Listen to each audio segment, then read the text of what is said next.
Hey guys, what's up? It is Ripe again, back with more Neighbors from Hell and entitled People's Stories. Without wasting any more time, let's dive right into the stories. The first one is titled, Neighbor parked her trailer in my driveway and used it as an Airbnb on my property. I got revenge.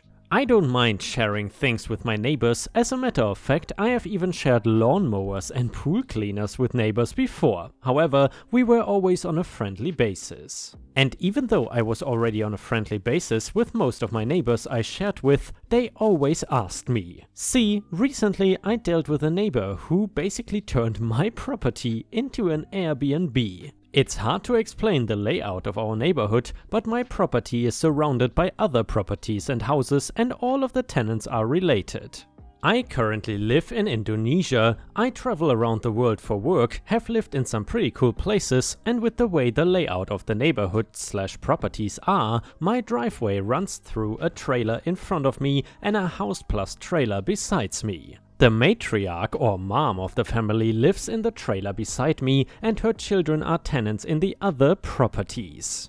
I will say that I've never really had an issue with these people, and they have actually been really nice. However, this changed when a distant relative moved in. To my understanding, the mom owns the piece of property her trailer sits on, but a landlord manages the other properties. Anyways, so a new distant relative moved in, and at first it is no problem. She was taking over one of the trailers that sat in front of my house. However, shortly after she moved in, I noticed that the trailer had moved and it was now overlapping property lines and was in my front yard. At first I did not say anything because, you know, she just moved in and she had moved her trailer to be able to move boxes in or something. I don't know. Anyways, after about 5 or so days, the trailer was still sitting in my front yard, and I had gone over to politely ask her to move the trailer back to its original position. I did not want my front yard messed up, nor the dirt road in front of it. She replies in a not so friendly way and tells me to suck it up because the landlord told her she could move the trailer. I hated to be that person, but I asked for the landlord's contact number because I was not okay with this.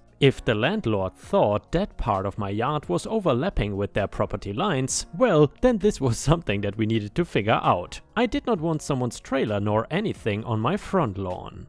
But I found no such luck. The woman claimed she did not have the landlord's direct number, but one of her relatives did. I tried asking the lady that lives in the trailer to the side of my house, but nope. She said she had no contact info on the landlord. Of course, I did not believe this story, but I thought it was a lesson and I decided to wait it out. However, it ends up getting even worse. I start noticing the new tenant, she is a distant/great niece or cousin, still not sure, hanging out in the trailer with the matriarch, and strange people were going in and out of the trailer in front of me.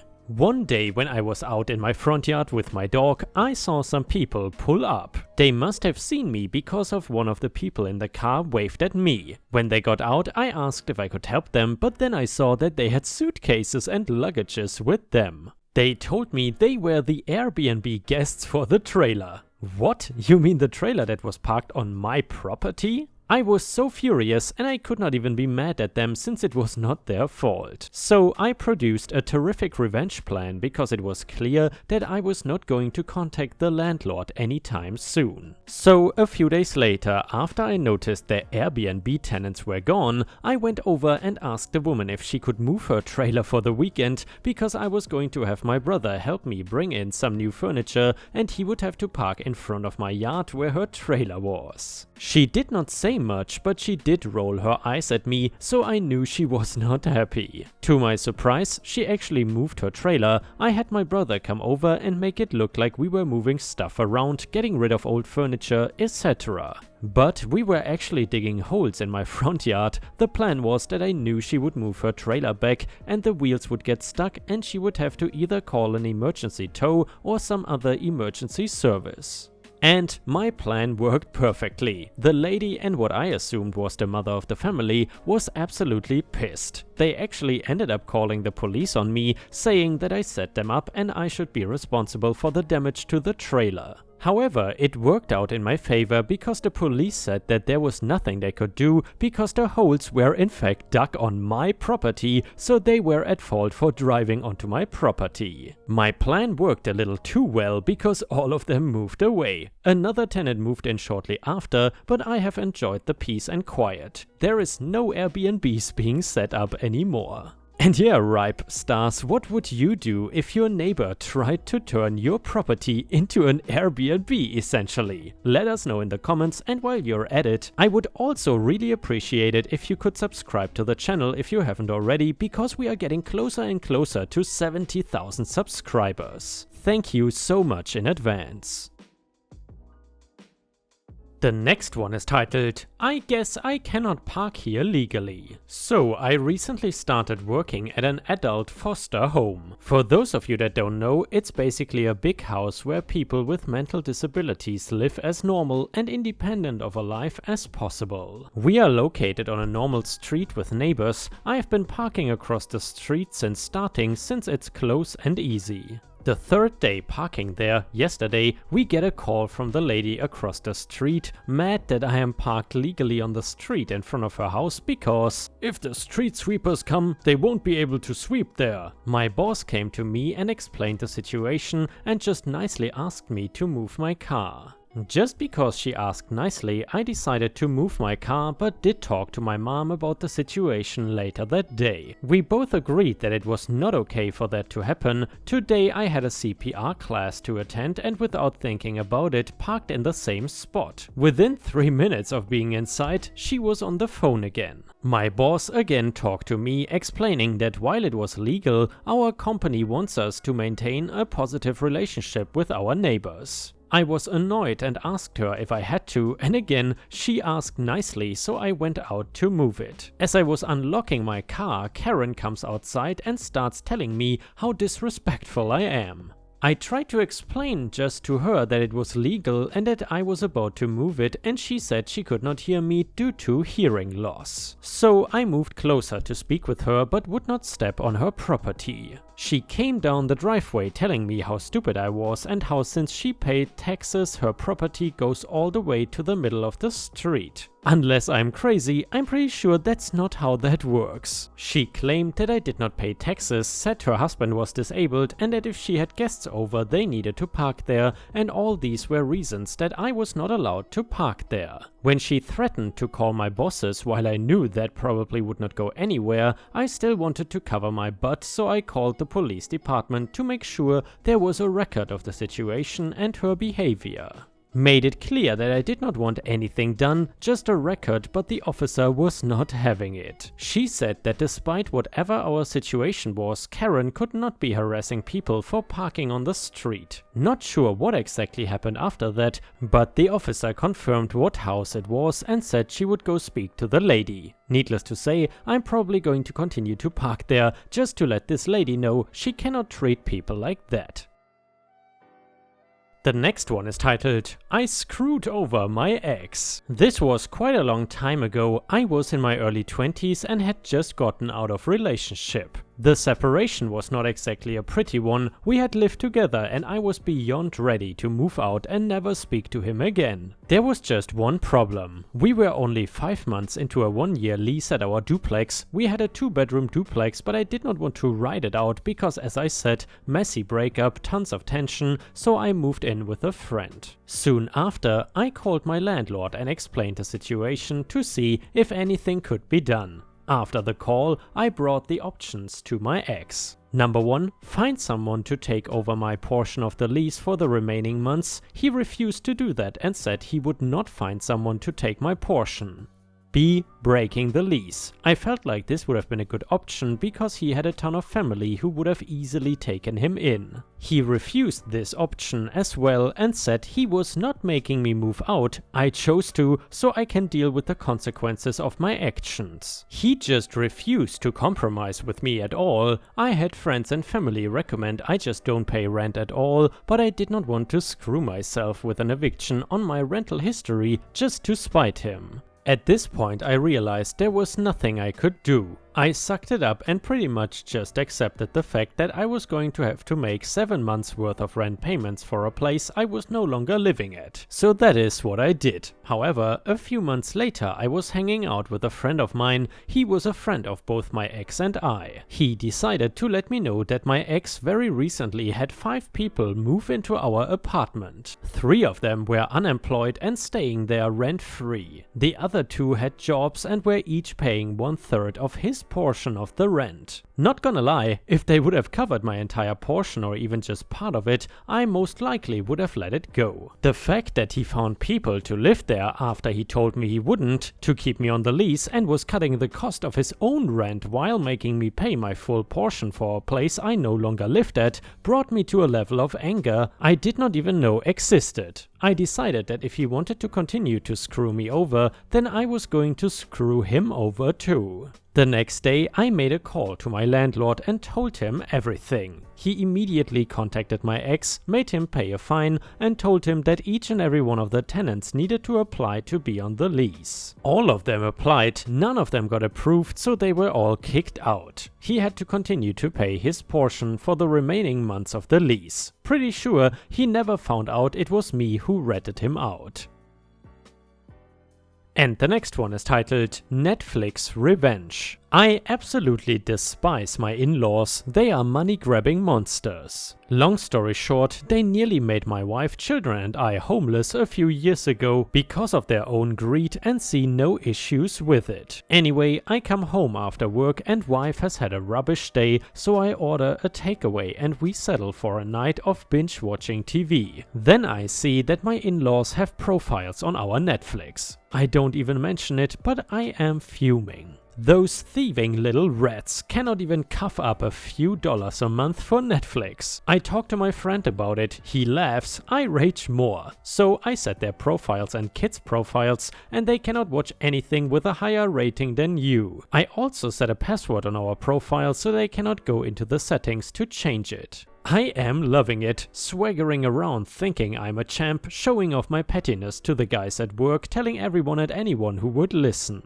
They have asked my wife about it, she changes it back and I give it the whole, "My goodness, how on earth has that happened? Must be a system error or something." Then I change it back again. What a hero I am. I tell everyone a second time how I have effectively ruined their lives now that their viewing options are Paw Patrol and Noddy. Also, it turns out they've been sending my wife the money for Netflix for some time now. I have since changed the viewing settings back to standard. Edit: I did not expect this much attention, but thanks for the rewards. To everyone asking why they nearly made us homeless, we were supposed to be moving into their second home while paying full rent etc., as it had been on the market for a while, but it was not shifting. Less than 10 days before moving day, they decided to sell that they were not exactly strapped for cash, as they were bragging they were in the process of selling a bit of land for £1 million to a developer. Luckily, our landlord at the time was a decent guy and let us carry on where we were living. The universe obviously saw how pissed off I was because the sale of both the second home and the land fell through. When they asked when we were expecting to move into their second home and start paying them rent, they got a big F off from me.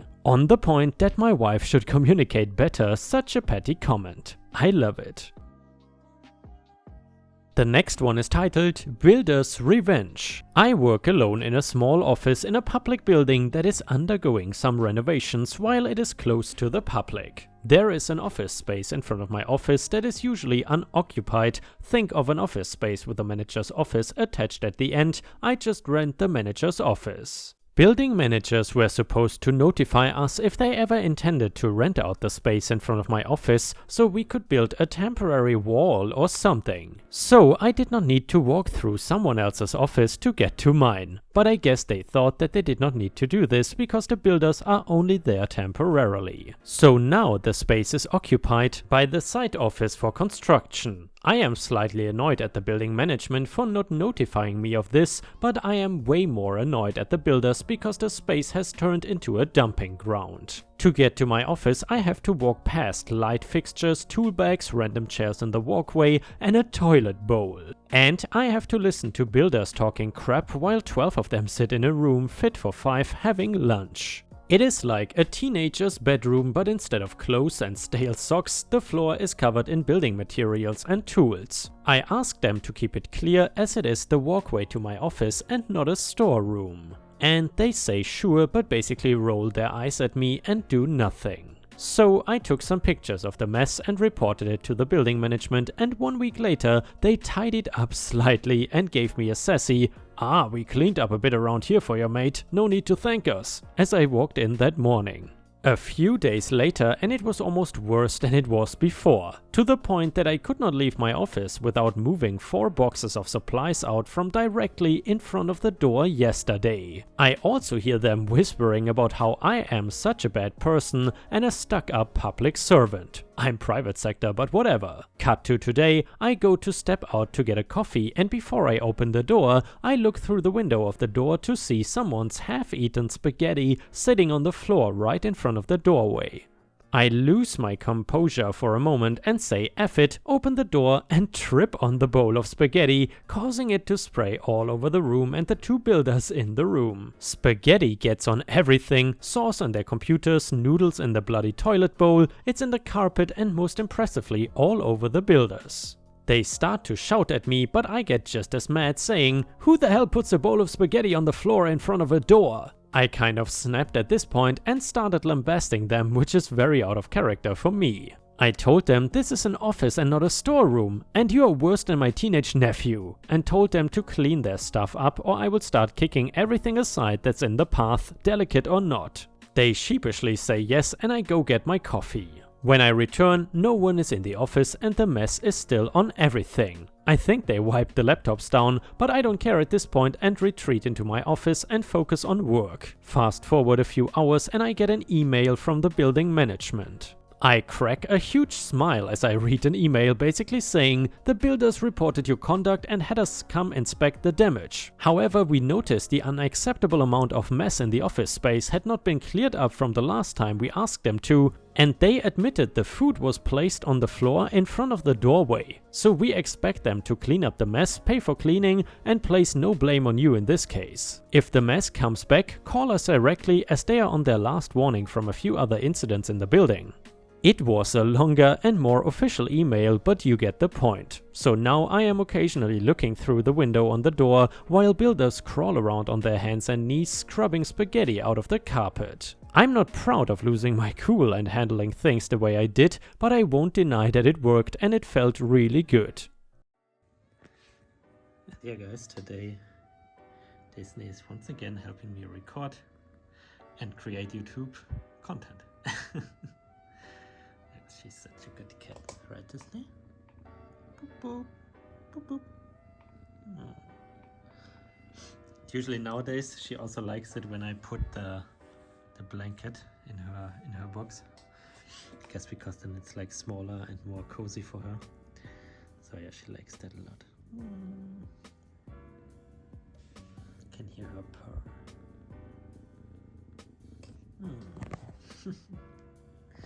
This needs time to sleep. Time to sleep while I'm recording. Okay guys, I don't want to disturb Disney too much. So thank you very much for watching.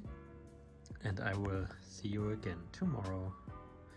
Good night, Disney.